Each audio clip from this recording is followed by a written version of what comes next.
Lord ప్రభువైన యేసుక్రీస్తు నామములో ఈరోజు దేవుని మాట వింటున్న మీ అందరికీ శుభం కలుగును గాక. ఆమేన్. సామెతల గ్రంథము 19వ అధ్యాయము 20వ వచనంలో ఈ మాట చదువుకుందామండి. నీవు ముందుకు జ్ఞాని ఒకటికై ఆలోచన విని ఉపదేశము అంగీకరించుము అనే మాట మనం చూస్తున్నామండి. చూడండి, ప్రభువైన దేవుడు మనతో మాట్లాడుతున్న మాట ఏమిటంటే, ఇంతవరకు ఒకవేళ అజ్ఞాన దశలో ఉన్నారేమో, కానీ ఇక మీదట మీరు జ్ఞానము కలిగిన ప్రజలుగా ఉండాలని దేవుడు ఆలోచిస్తున్నాడు.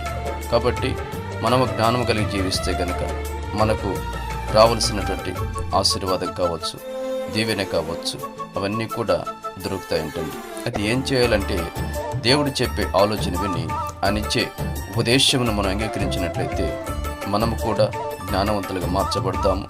అజ్ఞానులుగా కాకుండా జ్ఞానులుగా మార్చబడి మరి మన జీవితాలు ధన్యకరంగా మారుతాయని దేవుని వాక్యము తెలియజేస్తుందండి. ఈ వాక్యము వింటున్న మీ అందరికీ దీవెన, ఆశీర్వాదము సమృద్ధిగా కలుగునుగాక. ఆమేన్.